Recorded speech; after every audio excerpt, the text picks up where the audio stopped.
Gerardo, ahí volví, estoy acá con el Sí. celular. A razón del análisis que están realizando, ¿qué cuidados, qué cuidado en cuanto a la enseñanza, a la didáctica, ¿no? Porque creo que ahí depende de lo que voy a enseñar, qué preguntas formulo, en qué contexto, ¿no? ¿Qué cuidados deberíamos tener para que, bueno, para que estas prácticas, cuando enseñamos estos temas, sean coherentes? O sea, porque una cuestión es plantear una consigna, hacerme diagrama de bloques, ¿no? Así muy a secas, muy acotado.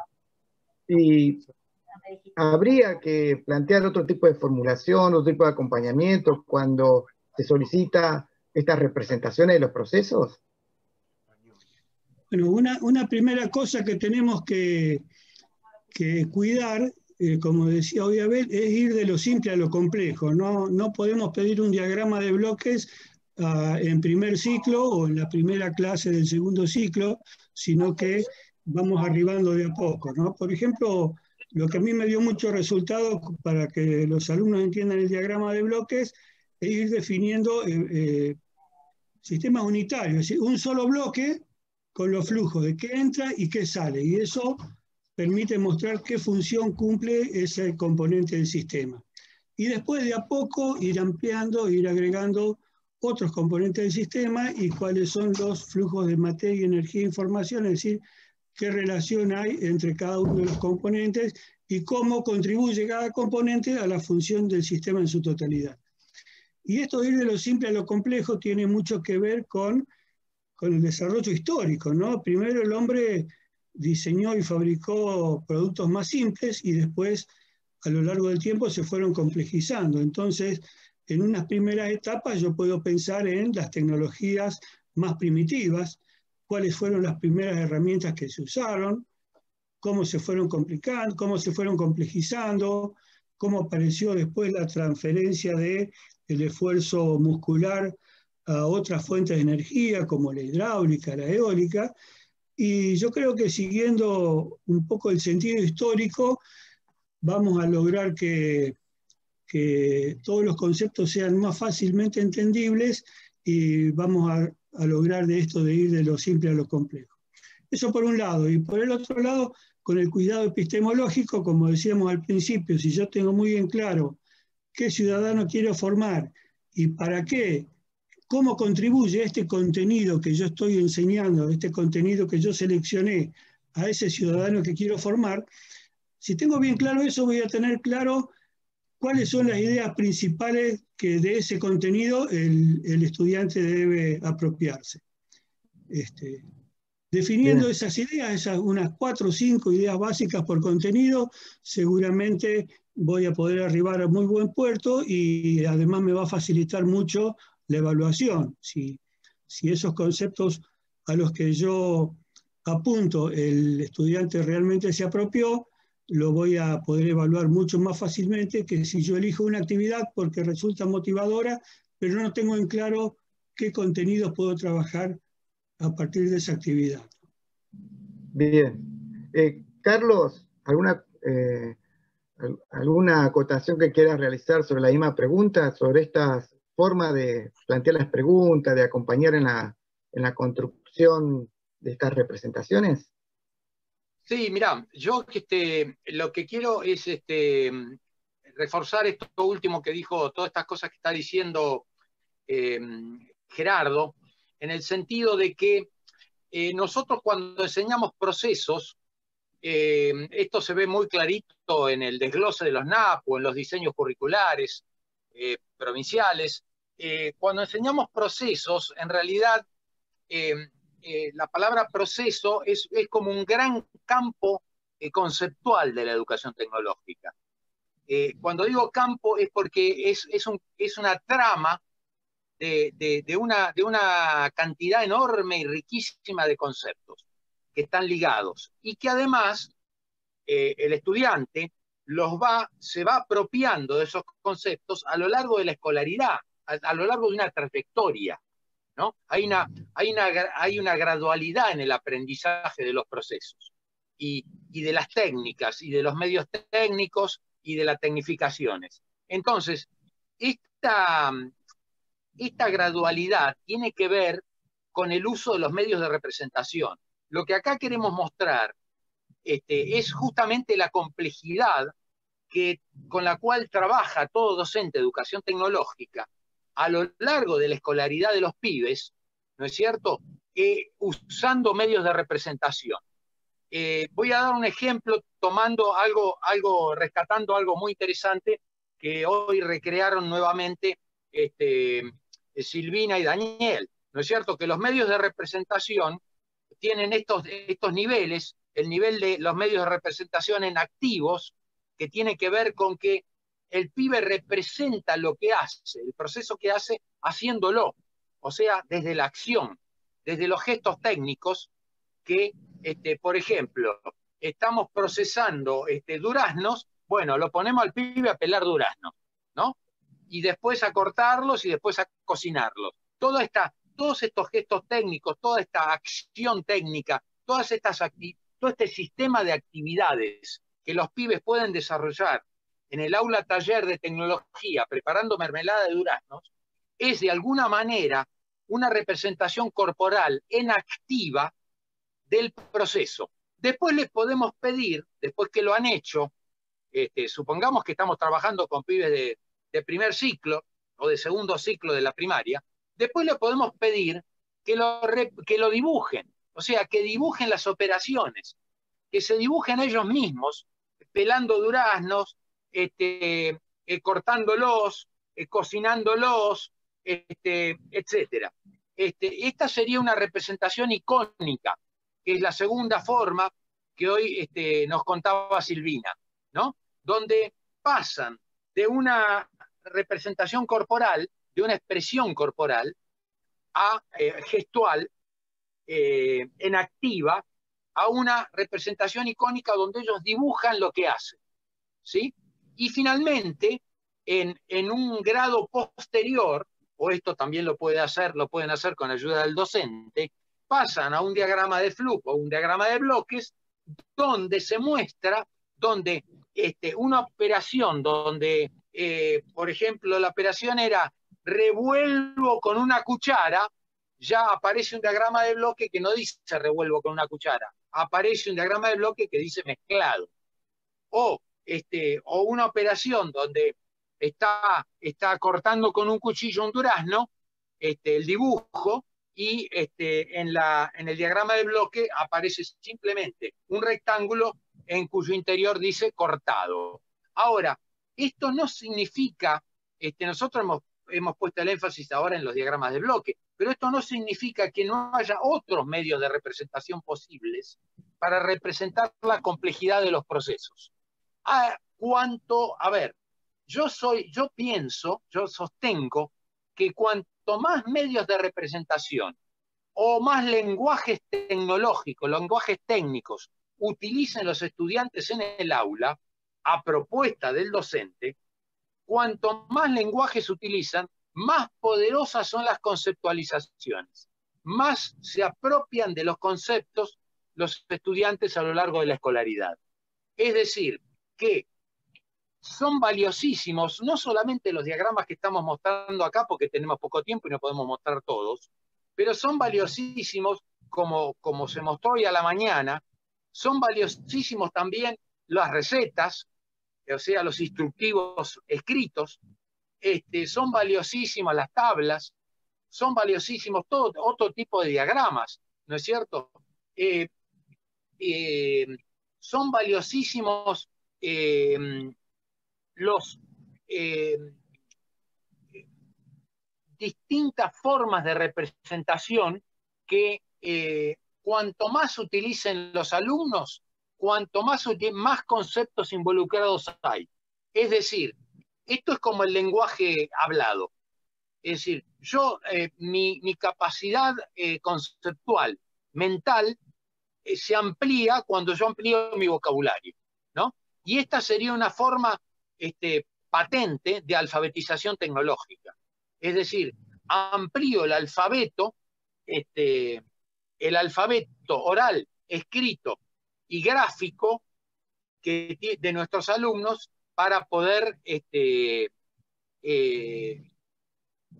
avanzar en el terreno de las conceptualizaciones, tanto de las operaciones como de los medios técnicos, bueno, como de estos epistemes, como de las tecnificaciones, estos epistemes que mostramos en la segunda filmina.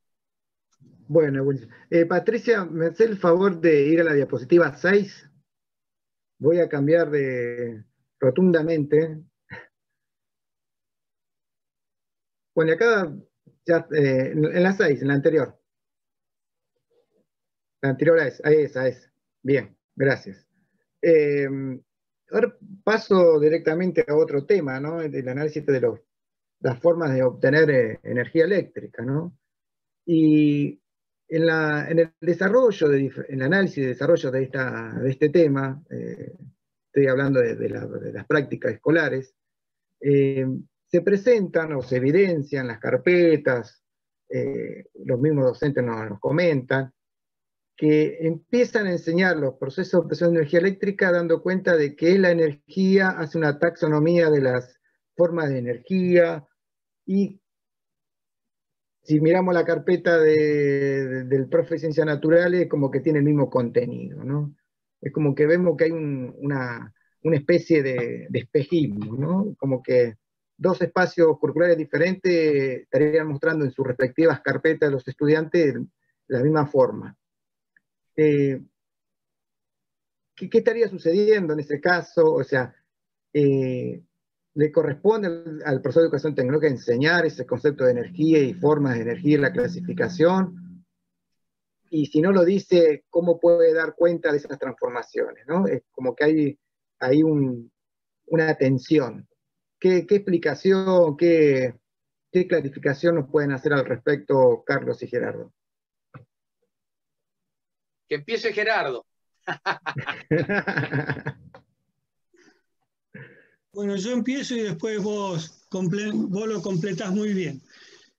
Con respecto a la energía, el problema que tenemos es que cuando se empieza a trabajar con energía, no había mucho material de educación tecnológica, entonces el profesor recurre a un libro de física, y en el libro de física aparecen los conceptos de física, como el principio de conservación de la energía y algún otro, y como aplicación de ese conocimiento ponen, por ejemplo, bueno, cómo se genera la energía eléctrica, pero en realidad nosotros desde el punto de vista de la educación tecnológica tenemos que pensar que hay fuentes de energía y que el hombre hace uso de esa energía. ¿Cuáles son esas fuentes de energía? Bueno, la hidráulica, la solar, la de los combustibles, la energía atómica y alguna otra que en este momento no me sale, pero que ustedes ya conocen. ¿Y cuáles son los usos de la energía de la cual nos valemos para todo lo que hacemos? Bueno, básicamente calor, movimiento e iluminación. Y alguien me podrá decir, bueno, la energía eléctrica, no, la energía eléctrica no la usamos nosotros, la energía eléctrica la usamos como una moneda de cambio, es decir, usamos la energía eléctrica para transportar la energía que nos dan los combustibles hasta nuestro hogar, y en nuestro hogar hay algún medio técnico que transforma esa energía eléctrica en luz, o en movimiento, o en calor. Y algunos me dirán, bueno, sí, pero el televisor funciona con energía eléctrica. Bueno, pero lo que me llega a mí no es energía eléctrica, lo que me llega es información o desinformación, si queremos, que me da el televisor. Es decir, que en ese caso la energía eléctrica es usada como un vehículo para la información, en el celular, en la computadora, en el televisor, en la radio, ¿no?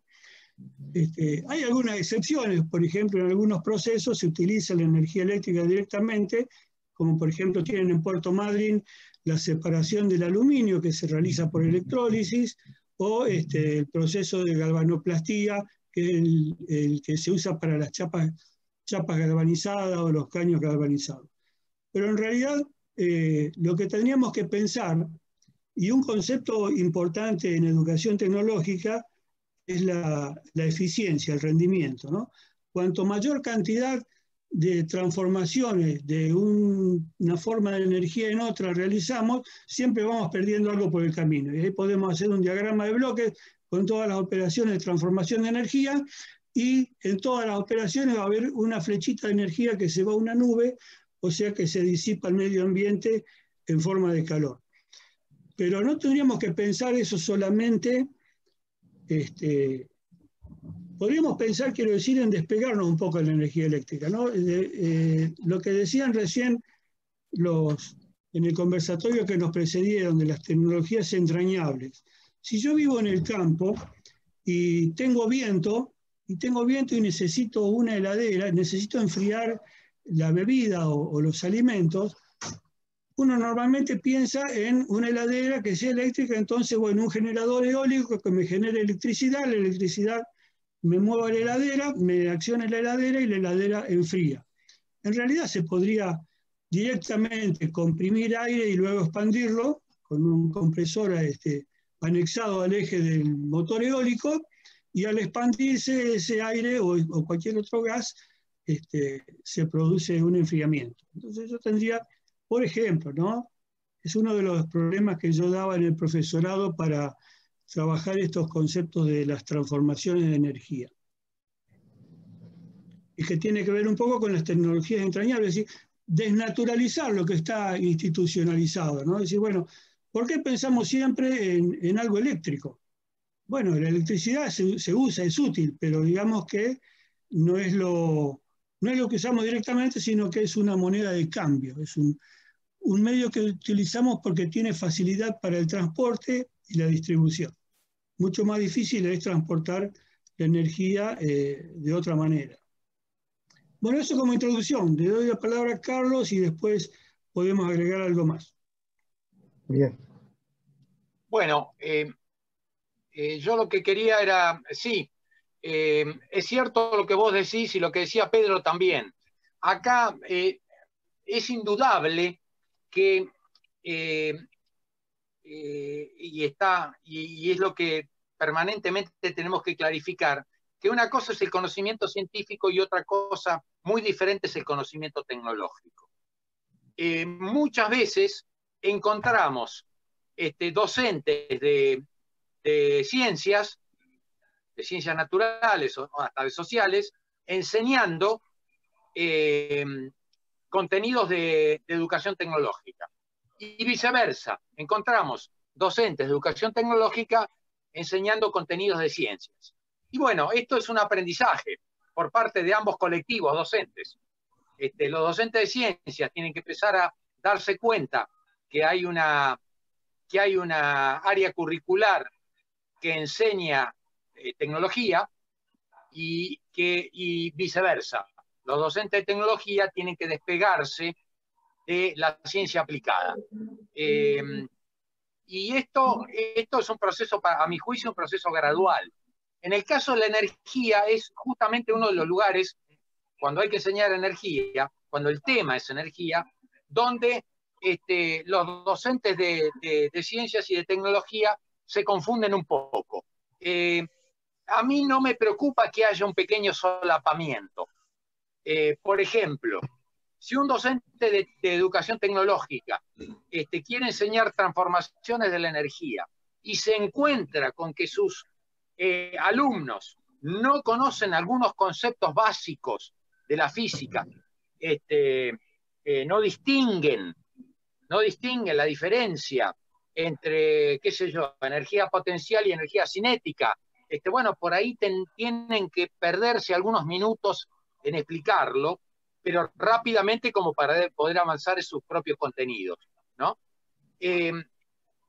O, en todo caso, hablar con el director pedagógico de la escuela o con el docente de ciencias para que el docente de ciencias trate esos temas que él necesita, esos conceptos de las ciencias, para enseñar lo que corresponde a educación tecnológica, que tiene que ver con los procesos de transformación de la energía, de obtención y transformación, distribución, almacenaje, etc.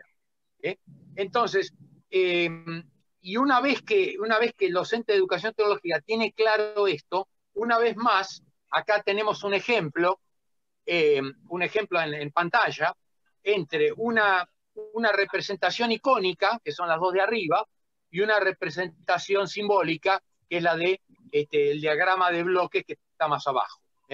Entonces, yo creo que los dos cumplen su función. Nosotros creo que uno avanza en la conceptualización de los procesos de transformación de energía cuando puede avanzar, cuando puede pasar desde, por ejemplo, que los alumnos estudien cómo se producen las transformaciones de energía en su propia casa, en el propio hogar, cómo entra la energía, por ejemplo, de dónde sale la energía de los calefactores o de la losa radiante o de lo que tenga en su casa para calentarse en el invierno, de dónde sale la energía y cómo es procesada en el hogar para transformarse en calor, cómo es procesada en un aire acondicionado para refrigerar la casa en el verano, o cómo es procesada la energía eléctrica para cumplir con las funciones de los artefactos que utilizan electricidad en el hogar. Esta sería, digamos, una primera representación de tipo en activa, donde el alumno pone el cuerpo, digamos, para estudiar en la práctica y con los artefactos presentes qué pasa con las transformaciones de energía en su hogar. Pero después, el paso siguiente, desde el punto de vista de los aprendizajes y desde el punto de vista de la enseñanza y de la didáctica, el paso siguiente es decir, bueno que estudiaste todo lo que pasa con la energía en tu hogar.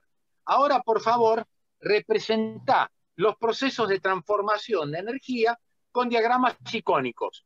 Mostrame cómo entra la energía eléctrica en tu casa, por dónde pasa, y cómo es transformada esa energía eléctrica en un lavarropas, en una heladera, en un televisor, en lo que fuera. Y finalmente, una representación simbólica de una representación con un diagrama de bloques o un diagrama de flujos de cómo la energía eléctrica que ingresa se transforma después en energía calórica o en energía lumínica con diversos tipos de artefactos en el hogar. Esto sería un ejemplo de la energía en el hogar, pero de la misma manera podemos decirle, qué interesante, decime, ¿y esa energía eléctrica que llega al pilar de tu casa, al pilar de electricidad de tu casa, que llega a tu casa, que llega al medidor y al control de entrada de la energía eléctrica en tu casa? ¿De dónde viene? ¿Y cómo llega hasta tu casa? Y acá estaríamos en alguno de estos diagramas, en y en el que está, me parece, en el diagrama número, creo que en el número 5. Y allí podríamos ver cómo, sí, en el diagrama número 5 está la distribución, cómo llega la energía al hogar a través, después de ser generada, hasta cómo llega al hogar, ¿no? Y en el diagrama anterior hay un diagrama de bloques, muy abstracto, donde está cómo se produce la electricidad que después es tomada por los sistemas de distribución que están abajo. Bueno, acá tenemos un ejemplo clarito, una mezcla de una medio de representación simbólico arriba y un medio de representación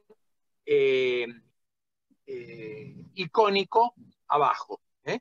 Y bueno, y ustedes van a ver en la bibliografía infinidad de medios de representación para mostrar cómo se transforma la energía desde que es producida, ya sea energía, en el caso de la energía eléctrica, cómo es producida la energía eléctrica por medio de una central térmica, por medio de una central nuclear, por medio de una central solar, por medio de una central eólica.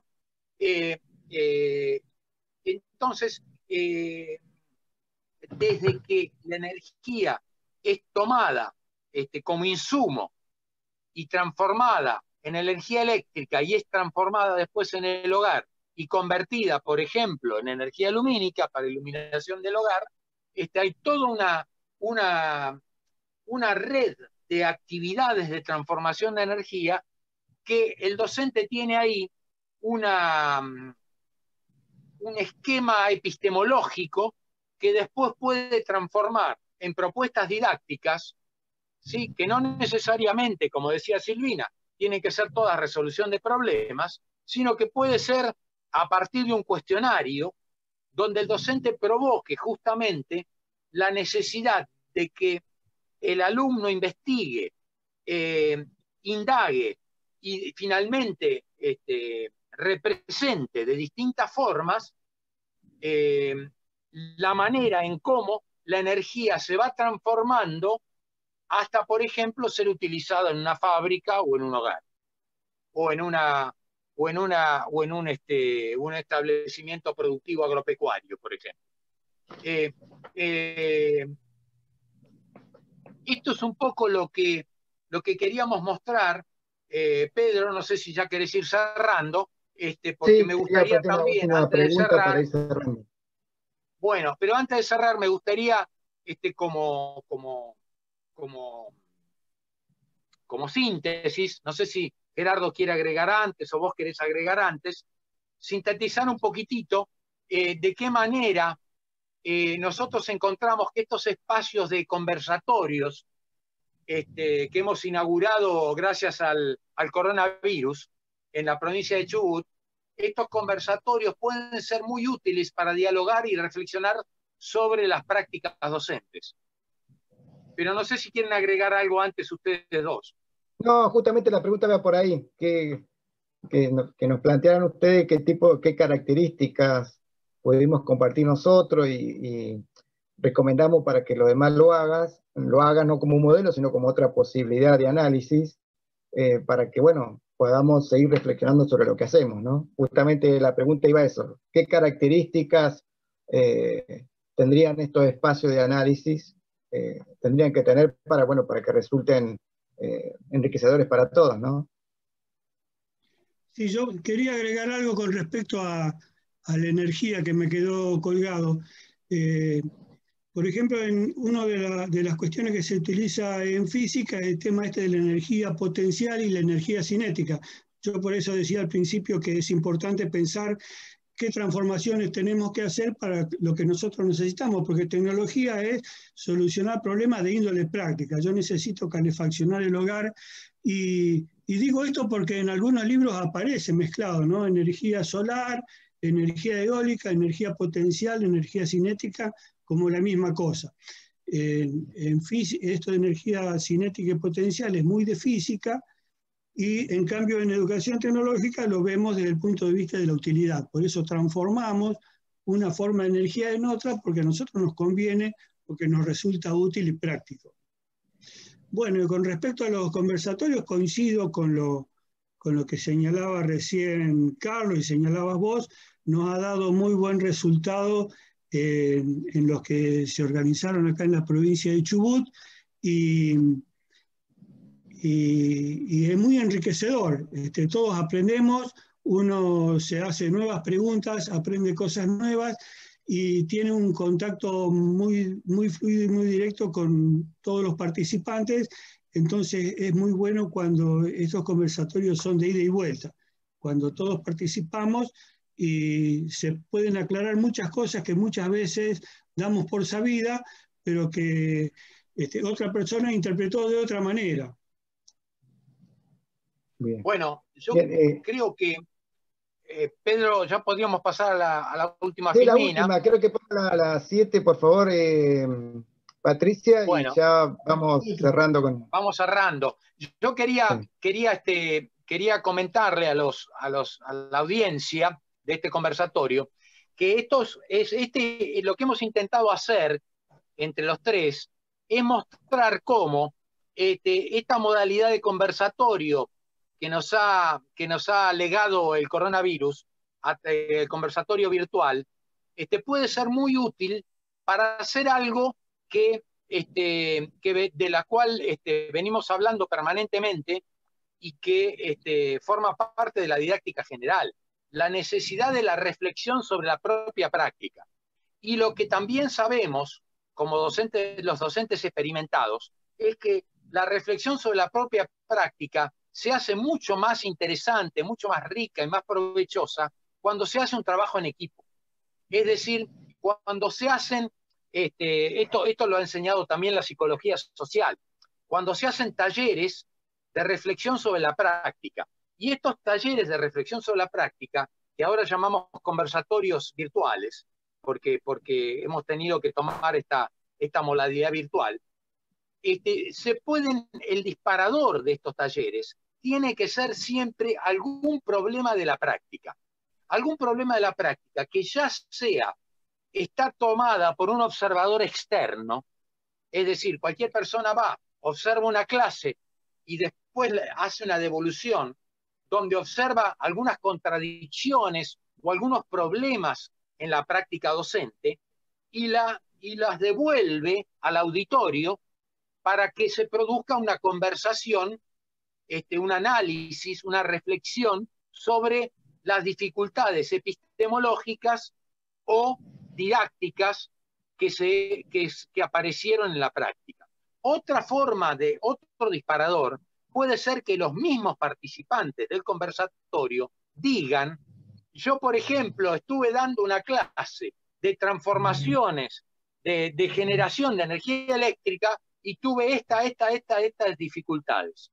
Estas dificultades las tuve yo y a su vez los alumnos mostraron estas otras dificultades. Y esto puede ser un disparador para un diálogo muy positivo. Pero es muy importante dos cosas. Primero, que el conversatorio tenga una preparación previa. Esta preparación previa significa designar un coordinador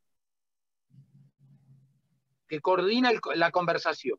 Y segundo, designar, cuando digo un coordinador, pueden ser más de uno, pueden ser 2 o 3, que preparen el conversatorio, es decir, expongan en las dificultades de la práctica, ya sea con un PowerPoint mostrando los interrogantes, o con diagramas, o con producciones de los estudiantes, en fin, que aparezca la práctica problematizada, ¿sí? Antes de que se largue el conversatorio. Y una vez que aparezca los problemas, que los problemas sean sencillos, simples y al pie, para que permitan que la charla no se transforme en una charla de café, sino que el coordinador pueda guiar la conversación para responder a las dificultades concretas que son fruto del análisis de ese conversatorio en particular. Y que la conversación no se vaya por las ramas, para ir acotando el tema y poder sacar algunas conclusiones que después puedan servir de base a futuros conversatorios para seguir avanzando en una reflexión sobre la práctica que permita obtener algunos resultados, para que los participantes del conversatorio se vayan con algunos aprendizajes para su práctica. Bien. Bien, Carlos. Gerardo, para ir cerrando en cuanto a lo que estamos hablando de estos ámbitos de diálogo. No, adhiero totalmente a lo que decía Carlos. No sé si ya vamos terminando o hay preguntas en el chat. No, ya vamos a ir cerrando. Bueno, simplemente agradecer la oportunidad de participar y, como decíamos al principio, ojalá que el próximo ya lo podamos hacer en forma presencial y mientras tanto sigamos trabajando en forma virtual, que como vemos es muy productivo.